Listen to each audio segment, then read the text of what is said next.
नेरळ परिसरात वाहतूक नियमांचे पालन वाढावे आणि अपघातांचे प्रमाण कमी व्हावे या उद्देशाने रायगड जिल्हा पोलीस आणि नेरळ पोलीस ठाण्याकडून व्यापक जनजागृती मोहीम राबवण्यात येते।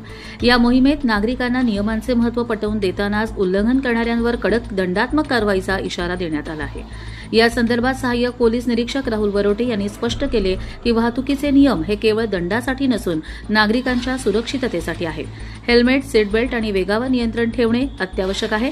मद्यपान करून वाहन चालवणे, रॅश ड्रायव्हिंग किंवा नियमबाह्य पार्किंगमुळे स्वतःसह इतरांचाही जीव धोक्यात येतो। त्यांनी विशेषतः तरुणांना जबाबदारीने वाहन चालवण्याचे आवाहन केले।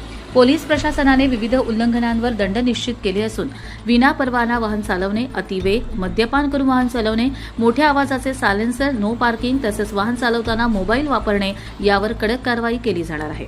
ही मोहीम रायगड जिल्हा पोलीस अधीक्षक कार्यालयाच्या मार्गदर्शनाखाली राबवली जात असून नागरिकांमध्ये जागरूकता निर्माण करण्यासाठी शहरातील विविध ठिकाणी फलक लावण्यात आले आहेत। या उपक्रमासाठी निलेश डेकोरेटर्स नेरळचे निलेश भोईर यांचे सहकार्य लाभले आहे।